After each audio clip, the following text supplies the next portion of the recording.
Hey guys, it's Atheris here. Ignition just dropped on November 16 and oh boy is it a hefty one. There are a lot of different systems and coin capping mechanics. I'm going to try to do my best to quickly explain everything. I'm currently in the Ignition map. If you head over to the star on the left side of your window, there should be a dialogue option with Ignition Flame Festival. Just accept all the quests and whatnot and you will be able to enter this map. You will also unlock this Ignition icon here. When you hover over it, it says Night Troop event for some reason. That was the past event, but this one is the Ignition Flame Festival, so don't be fooled by Nexon. There are different tabs when you pull up this window. There's a season reward, daily mission, weekly mission, monthly mission, and the Ignition Blaze. We are going to start off with the daily missions. Similar to previous events, if you complete each of these different missions, you will be able to earn the event coins. These specific event coins are called Ignition coins, and these are per character. So I can earn 300 on my Aaron, I can earn 300 on my Kaiser, so on and so forth. The amount of coins that you have available to spend are shown at the top left of this window.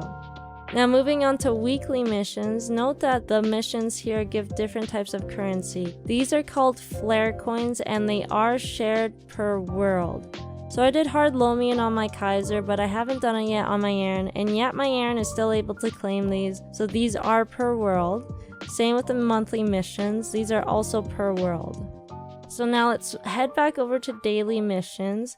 Once you complete enough missions to coin cap and get 300 for the day, make sure you press on Flame Stamp. This will give you a stamp on your season reward ticket here. Once you earn 7, 14, 21, and so forth, you will get these different rewards shown on the left side. If you want to double up your rewards, press on Ignition Pass, pay your 40,000 Maple points, and you will get the double the reward. So instead of 1 growth potion selector coupon, you'll get 2 growth potion selector coupons. After coin capping, you will also get points for your Ignition Blaze. This is similar to the Tobin event where you use these different points to get different stats. This is also shared per world, so all your characters will share the same stats here. So if I put points into HP and MP, my Kaiser will also get points for HP and MP. So just make sure you are planning out what stats you want exactly. After earning your different currencies, there will be 3 different shop merchants where you can spend your 3 different currencies. So Security Agent O is going to be the shop you use to spend your weekly coins, so your flare coins. Just make sure you're wary that different items will either be per character or per world. An easy way to tell if it's per world is the bottom of the item will have a blue text saying remaining within the world. So that means it's shared between all your characters. If it says remaining and then the numerical value, that means it's per character. Chef Boom is going to be your Meso shop. Again, just make sure you're looking out for what items are per world instead of per character. So this fairy heart you can actually only purchase on 1 character and that's it. You're done. Concierge Lena is going to be where you spend your daily mission coins, so your Ignition coins. There's going to be various items that help grow your character, make them stronger. And then within the decoration tab, you're going to have different cosmetics. It's important to know as well that different items are transferable within the world. So these cubes, you can put it in the storage. I can buy it on my Aaron, put it in storage, and my Kaiser can use it. But make sure that you buy your node stones on the proper character. These are per world, so it's not even per character. It's shared across all your characters within the world. If I buy these node stones on my Aaron, I will be unable to transfer them to my Kaiser, so make sure you're reading every single item's descriptions and whatnot so that you don't accidentally purchase something on the wrong character. Now if you come over to the right side of the Ignition map, there are these 2 different NPCs. Flame Specgalette gives purely cosmetics. It's just a fun little game. You enter, you try to hit people off the map, or there will be different statues that spawn around the map and you try to break it with your team. The team with the highest amount of points wins, and they win more points. Flame Spiegelman has minigames to help with your mules earn EXP. You can run this minigame an unlimited amount of times every day. However, you can only earn EXP from 2 runs per day, and it will be the first 2 runs you do it on. You can check your remaining amount of EXP runs by clicking this dialogue. I ran all of them today. You can run them twice every day to get EXP, and every run after your 2 runs are just purely for fun. Now I'll have Past Atheris explain how the game actually works. So in the top right corner, there will be like a little mini map that'll show you the design that they want you to recreate. And so you just have to like press the interact key on a star, press the interact key on another star to try to replicate whatever image shows up here under this little picture. So they start off with like already built-in lines so that you can build off of it. And so this probably goes here. So you see, once I actually connect those lines, it lights up yellow because I did it properly. You kind of do like guesstimations on where you think the line should be and whatever. And then you do this 3 times. If you matchmake, you do it with 2 other people, which I highly recommend because it just makes it a lot faster. If you're solo doing this, it'll take a lot longer. Sky Sovereign can only be entered when an envelope appears above your head. This envelope will appear at the 15-minute mark and the 45-minute mark. Now there is another coin capping mechanic within the Ignition update. If you head over to the Star tab and click on the Clover here, it should pull up this window called Clover Guild's Request. Everything regarding Clovers should be shown here for the most part. This section right here shows you how many Clovers you've obtained for the day. If you are free to play, you can earn up to 200 Clovers a day. However, if you spend 25k in X, and this lasts for 30 days, you are able to buy this thing called a Shining Clover Collection tool, which increases this daily Clover cap to 400. And not only that, it also increases the chances of you obtaining a Clover by 4 times. As of right now, when I'm making this video, they removed the Shining Clover Collection tool from the cash shop because of some sort of exploit, but you can normally purchase it from the cash shop.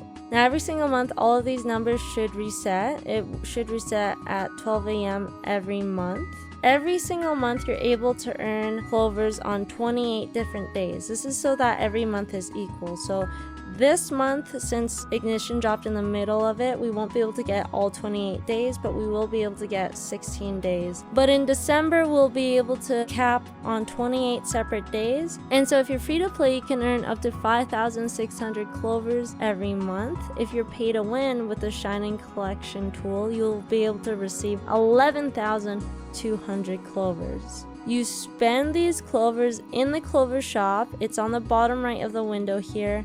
You have all these different items. This shop also resets every month. So every month you'll be able to buy out 100 nodes. Every month you'll be able to buy out this brilliant piggy bank twice, so on and so forth. The amount of Clovers you have does get wiped at the beginning of each month, so make sure to spend all of this here before the new month. Now, unfortunately, the chances of obtaining Clovers are extremely low. I believe at the moment, without a totem and without the collection tool, it takes about 4 hours to cap. And even within my community, I've heard reports of people having totems and the Clover collection tool, and it still took them 1 hour to cap. So there is a way to kind of help out with that. It's also pay to win. Go in the cash shop, search Clover. You will be able to buy these Clover pouches. This will instantly give you 200 Clovers. It does cost 2k NX though. And again, there's also a limit. So just like how you're able to cap on 28 different days, you are only able to purchase 28 of those Clover pouches. It is important to note that Clovers are not affected by drop rate. The only thing that affects your chances of obtaining a Clover is the Shining Clover Collection tool. And also, as of right now, there are reports that summons don't actually obtain Clovers for you. So just be careful when you're using the newly revamped Urda Shower, using Urda Fountain. And now with Ignition, the biggest thing surrounding this update is actually the rework of a lot of the Cygnus Knights classes. So similar to Destiny, you have this thing called Cygnus Knights Redux, Honor, and Pride. So pre-existing Cygnus Knights that were created before Ignition happened are able to earn the rewards on the left side. So all Cygnus Knights can earn rewards on the left side. However, only new Cygnus Knights are able to earn the rewards on the right side. And how you earn these rewards on the right side is just simply hitting these level milestones on your new Cygnus Knights, and this can only be obtained on that new Cygnus Knight as well. So I'm on my errand and I cannot actually accept any of these gifts. There are a lot of goodies in here. All of these will help your character grow and get stronger. I personally am making a Dawn Warrior and getting it to 220. Unfortunately though, you don't get an Absolab weapon unlike the Destiny update. On the left side, the only way for you to claim these boxes is if you coin cap through the Ignition Flame Festival. Make sure you come here and claim it because this is also a daily thing as well. Also, just a little something to note, on the patch notes it claims that Lil Shinsu pet package is permanent, and we've also had a community manager confirm that Lil Shinsu pet package is permanent. However, it's not permanent in the sense that you never have to revive it using the Water of Life ever again. It is permanent in the sense that it lasts 90 days, and then after 90 days you are able to revive it. I think when they say permanent, they just mean it's not like the snail where you use it for 4 hours and then you can never use it again. On top of the rework of Cygnus Knights, another awesome thing to come with this update is the ability to burn a character up to level 250. This is going to be called Hyper Burn. So you can currently Hyper Burn characters that are between level 200 and 248, or you can Hyper Burn new characters that you create after Ignition. It does not have to be a Cygnus Knight. You can hyperburn anything. I personally am unfortunately hyperburning a Kaiser, but yeah, it doesn't have to be a Cygnus Knight. The rewards are also different from Cygnus Knights, so you get a lot of different items all the way up to 250. And note that when you do hit level 220 on your hyperburn character, you do get an Absolab weapon or a 15-star Dominator pendant, whichever you choose. You can only hyperburn one character. However, let's say you accidentally hyperburn the wrong character, you can simply delete that character that you hyperburned and then you're able to hyperburn a new character. Now I play on reboot, so this doesn't really affect me. I figured I should quickly mention it since there's a lot of burning going on, but there's also a burning world. This only benefits regular servers because the characters that you mega burn in this world cannot be transferred to reboot.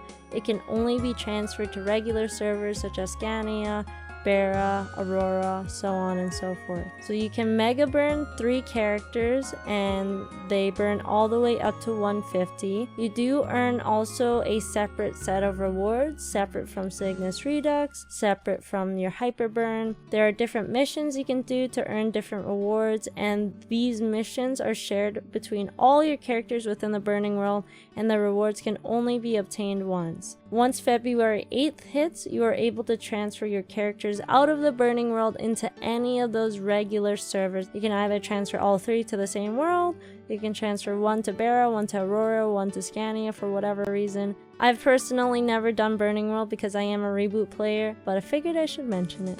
Hopefully this explains most of the questions people were having. I quickly made this video. I didn't really plan it out too much, so I'm super sorry if I missed any systems.